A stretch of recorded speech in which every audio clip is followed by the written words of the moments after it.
এই ফ্লাওয়ার হোল্ডারটা কিভাবে বানিয়েছি চলো আজকে ভিডিওতে দেখিয়ে দিচ্ছি। এত সুন্দর হয়েছে এই ফ্লাওয়ার হোল্ডারটা। আর এটা বানিয়েছে কিনা একটা কার্ডবোর্ড দিয়ে, তো ফুল ভিডিওতে দেখিয়ে দিব এটা কিভাবে বানিয়েছি। প্রথমে আমি একটা কার্ডবোর্ডের উপরে একটা রাউন্ড শেপের সার্কেল ড্র করে নিয়েছি। এরকম ভাবে ঠিক দুইটা সার্কেল ড্র করে একটু বড় সাইজের হবে আর একটা একটু ছোট হবে। তো এরপর আমি ইন্ডিকেটরের সাহায্যে এটাকে সুন্দরভাবে কাট করে নিচ্ছি। আর ইন্ডিকেটর ছাড়া কিন্তু এটা কাটা যাবে না, ভেতরের অংশটা তো টোটালি কাটা যায় না, কারণ কেচির মাধ্যমে এটা কাটা পসিবল না। তো এরকম ভাবে আমি দুইটা কাট করে নিয়েছি। আর এরপর আমি ইউজ করব এই চিকন পাটের রোল। অনেকে প্রশ্ন করো এই চিকন পাটের রোল দিয়ে কি করা যায়। দেখো, এই চিকন পাটের রোল দিয়ে অনেক কিছু করা যায় আর এত সুন্দর সুন্দর জিনিস বানানো যায়। তো আজকে তোমাদেরকে এই চিকন পাটের রোল দিয়ে এই সুন্দর জিনিসটা বানিয়ে দেখাবো। তো আমি পাটের রোলটাকে প্রথমে রোজা বরাবর কেটে এরপর এটাকে ভাঁজ করে নিয়েছি। এরপর আমি এটাকে জাস্ট রাউন্ড রাউন্ড করে এটার ভেতরে পেঁচিয়ে যাচ্ছিলাম।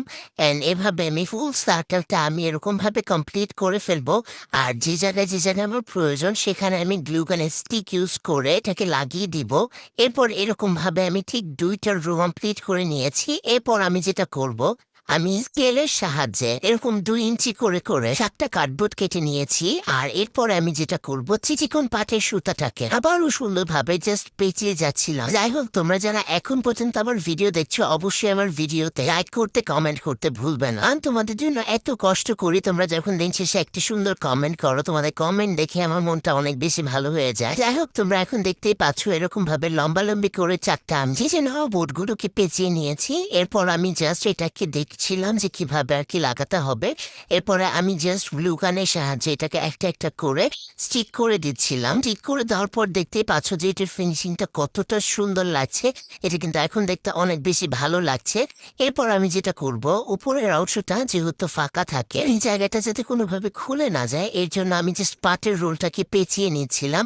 অ্যান্ড এটা পেঁচানোর পরে জাস্ট সুন্দরভাবে একটা দড়ির সাহায্যে আমি সুন্দরভাবে একটা গিট বেঁধে নিব যাতে এটা খুলে না যায়। তো এখন কিন্তু আমাদের ল্যান্ড হোল্ডারটা একদম রেডি।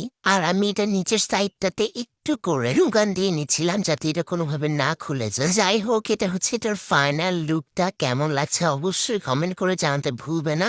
জাস্ট সিম্পল একটা জিনিস দিয়ে কত সুন্দর একটা ল্যান্ড হোল্ডার বানিয়ে ফেললাম। এটা দেখতে কিন্তু অনেক বেশি ক্লাসি। আরে আমার বারান্দার লুকটাকে একদম চেঞ্জ করে দিয়েছে। এটা দেখতে কিন্তু আমার কাছে অনেক বেশি ভালো লাগছে। যাই হোক, তোমরা যারা ভালো মানের ম্যাক্রোমের সুতা খুঁজছো বা পাটের সুতা খুঁজছো, তোমরা কিন্তু চাইলে আমার কাছ থেকে নিতে পারবে। প্রাইজের জন্য ইনবক্স করলে কিন্তু প্রাইসগুলো বলে দিব।